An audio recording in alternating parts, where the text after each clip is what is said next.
To cook or bake something amazing, you do not need to spend a fortune. And one of the beautiful things I like about where we live here in Norfolk is that people are quite generous. So I'm heading towards someone who's got some apples. This is the time of the year when lots of apples fall down from the tree, and very generously they put them outside for people to help themselves. So I'm going to pick some and, I'm going to collect some, and I'll be making a beautiful apple and mixed nuts cake with apples from the village. And here I am, look, here they are, 3 cooking apples. So I'm going to try and pick some of the better ones. They are in water, by the way, mostly because it's been raining, no other reason. So I need about 1 to 1.5 kilos. So I'm estimating that 10 to 12 apples should be plenty. There you go. They are cooking apples, so they are different to eating apples. They're a little bit more bitter, but obviously I would not attempt eating them just as they are. I'll just get another couple and I'm done. This one, that'll be fine. And I'm getting a little bit more than what I need because I suspect there will be the odd guest in 1 or 2 of them. So, thank you very much, and I'll see you indoors. I am using cooking apples, but of course you can also use normal eating apples. What I'll do in the description, as always, I'll give you the list of ingredients and quantities and methodology, but also I'll give you 2 different recipes. One where you can use cooking apples, and the other one where you're going to be using, if you like, normal eating apples. The changes are going to be mostly with sugar and lemon. But let's go through this because I need about 1.2 kilos and let's see what they look like. Apples are one of the most delicate fruits, and you must have noticed that if you drop one on the floor, within 5 minutes they start deteriorating in color, and a good excuse to eat them straight away. So I suspect, bearing in mind that these have fallen on the floor, a lot of them are bruised. So I'll just peel them first, and then I'll go through and remove anything that looks untoward or dark in color. But as we say in this country, beggars can be choosers, so I'm very happy to go through them and remove anything that is no good. As I said before, they are free and they will taste even better. And I think the apple core remover, if that is what it's called, is one of the best inventions ever. So simple to use, and also you get that satisfaction when you put it through and you go all the way and make sure that you get it straight, and so simple. So what I'll do first, I know that they are still bruised, I'll remove the middle first, and then I'll be able to clean them up afterwards. A messy job part number 2 is over, so let's move to the 3rd stage. And of course, if you were to purchase apples, you do not have to do this, assuming they're not bashed. Sometimes we purchase apples and they're not very good either. So literally, I'll just go through and anything that is dark in color, I'll surgically remove it. And that is now what I've got left. Before I continue though, let me just taste some to see what they're like. Ooh, actually they are quite bitter because they're cooking apple, but they are quite sweet. I'm very pleased with them. They're not bad at all. So I'll just go through all of them, remove, as I say, the dark parts, and then I will be slicing them. And I'll show you a little tip once I do that. So, surgery is over. Let me tell you my tip. If you're using cooking apples, they're actually not as dense as normal eating apples. And when you cook them, they actually will disintegrate considerably quicker and easier than normal eating apples. So what I'm doing, I'm going through the better looking ones and slicing them, but in relatively big chunks. And as I will have a couple of layers, one in the middle and one on the top, these ones will go on the top so that by the time the cake is cooked, they will look nice. And the less elegant ones, they'll go in the middle, but also I will slice them thinner. And this should be my last one, and should get to 1.2 kilos. Yep. And the 1.2 kilo is the net weight after you've cleaned them. I've got a few left over, and I think I did very well with my estimate.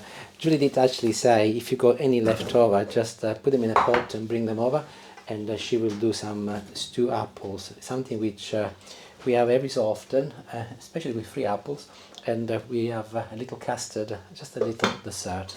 With these ones here, by the way, next job is to cut them in half so that I will end up with a half moon, just like this. And you don't have to do it, but they will look a little bit more elegant when you put the cake together. This cake will serve 10 to 12 people. Word of advice, whenever you bake, not so much for cooking, but whenever you bake, I would advise that you weigh all of your ingredients beforehand. Much easier rather than having to mess about. Oh, I better get the flour, I better get the sugar. So just invest 10 minutes in getting everything ready, and you will have a far better and more pleasant experience. But let me run you through the ingredients briefly, and then I'll make a start. So I've got some mixed nuts. This is a combination of almond, cashew nuts, and also some pistachios, so all sorts, and also some whole nuts in there. And you can choose one type if you want. Whole nuts go very well, or there is also the odd Brazil nut in there. Or like me, I like variety, so this is 150 grams. And this is caster sugar, 200 grams of caster sugar, and 210 grams of self-raising flour. You can also use plain flour if you like, but if you go access to self-raising flour, even better. Moving on to the eggs, I've already separated the white from the yolk of 6 eggs. Here they are, white and yolk. I'll put them over here. Then I've got a little cinnamon I will be using today. This is a recipe which I have enhanced and made very Sicilian. So there is a basic recipe, but I'm actually modifying it to my taste. Some ricotta, making it very Sicilian, and also I've got here some lemon. I will be using the lemon zest from half a lemon, but also I have squeezed the lemon from half a lemon in here. And I think beside the apples which you've seen, and some butter which is in the microwave and I've already melted. Let's take a look out. I think I'm pretty much there here. I've already melted a couple of three tablespoons of butter, and I'm ready to make a start now. But let's make a start with the baking tin first. I'm using one of those spring action ones, so much easier and very convenient. And I've got some baking paper here. I'll place that at the bottom, and this goes back on, and I'll close it. And this is ready. The next thing is to grease the sides. I've got a little butter on some kitchen paper, and I'm going to apply it all over the sides of my baking tin. This tin, by the way, measures 25 centimeters in diameter. And I'm now applying a little flour on the sides, so where the butter is, and that will help when the cake comes off and it doesn't get stuck to the edges. So the prep is done with the tin. I'll put this on one side and I'll get on with the cake. Now you need to be aware of your guest and the condition of their teeth. So to avoid any problems or disappointments, I always make sure that I very quickly put my mixed nuts through a little food processor, but I'll do it in 2 batches. But I'm not going to go mad and have them very fine, just enough so that they are not as hard as they would be otherwise. So literally a few seconds. Literally just a few seconds, and there are still, some of them are still whole, which is fine, but the majority has just been gently whisked. And beside the baking, this is the only cooking required in this recipe. So very simple. I'm going to toast the mixed nuts now. So temperature medium, and I've got a frying pan, nothing inside, and I'll just pour my nuts inside. And bearing in mind that I've chopped them, they will roast even faster. So stay on top of them, only 3 to 4 minutes, medium temperature, remember, until they turn into a light golden color and they become fragrant. And I think they're done. So I'll remove them from the heat and set them aside. Time to make the batter. So I'll go an electric hand mixer, my 6 egg yolks and my caster sugar. So I'll start by gently mixing the eggs first. And progressively I'll start adding the sugar. I'll wait until it has been absorbed by the eggs, and then I'll add the rest. And I'll turn this on maximum power until everything amalgamates together. That's it, job done for now. And I've got here my ricotta, so I will add all 250 grams inside my egg and sugar together, and I'll carry on. And here is my first mistake. I should have used a larger bowl to start with, so I'll move this over here and I will continue. I appreciate that many channels would have cut that off and most probably started again, but cooking and baking, you make mistakes, and I think it's only fair that you see the mistakes. Anyway, not a big deal. Now I'm adding my flour as I mix it together. But I'm keeping the mixer at the moment on a low setting so that I don't make a mess with flour going everywhere, and I'll wait until it's absorbed before I put some more in. Okay, so that's my last lot, and I'll carry on to the end. Now I can turn it up. There, I think I'm done. I can see that I've got a nice and thick but also smooth paste. So I'm going to clean this because I'm going to be doing the same with the egg whites, and they need to be clean. Do ensure that they are clean and they are bone dry, otherwise you might have a problem in your egg whites to stiff pick. So yeah, there you can see they're lovely and clean, and off I go again.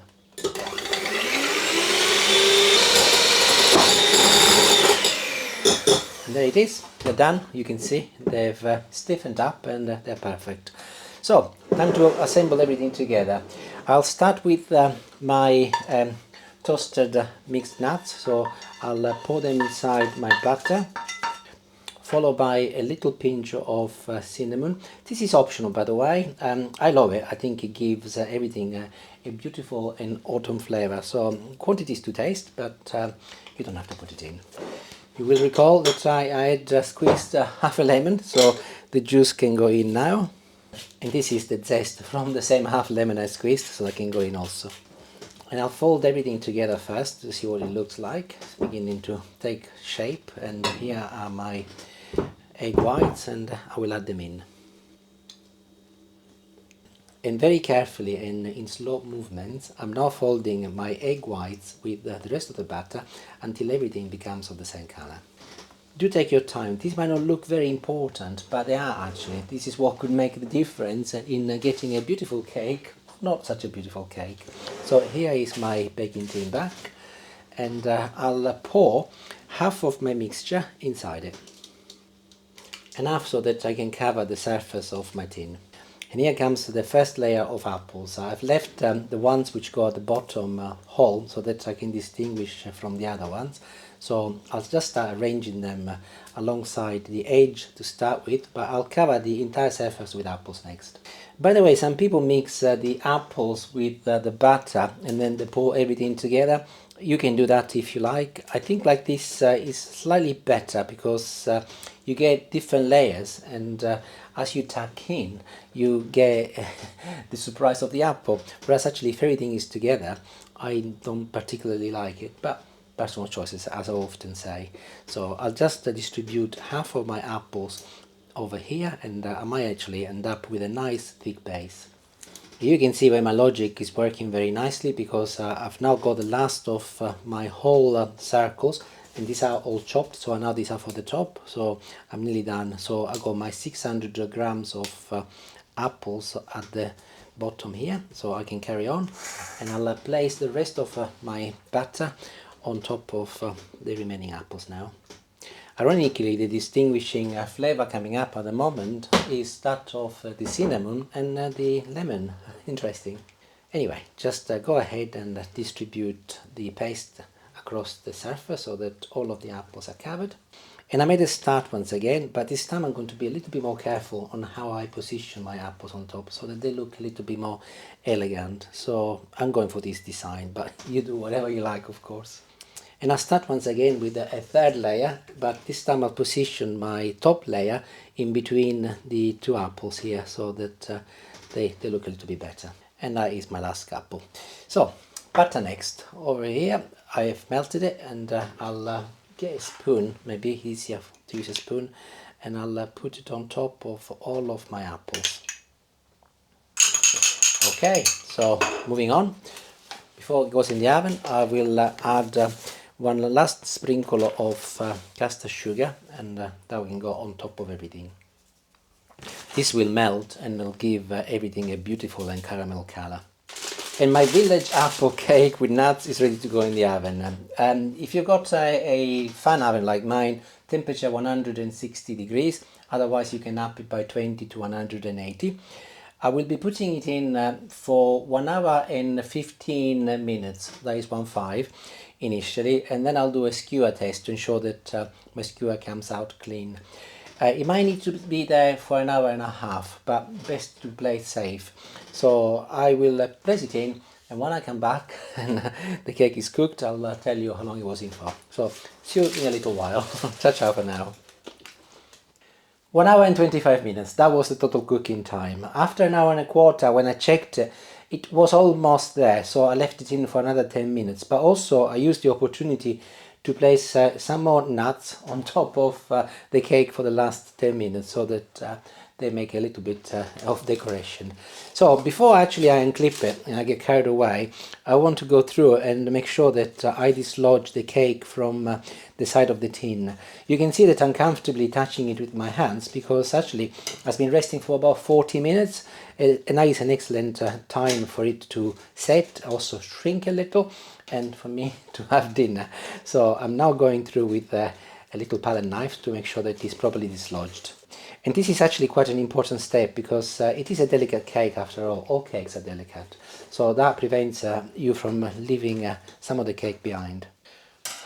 Okay, let's unclip it very gently. And this is a spring tin, so it should be okay though. Yeah, and I'll lift it off. Voila, looking good on all sides.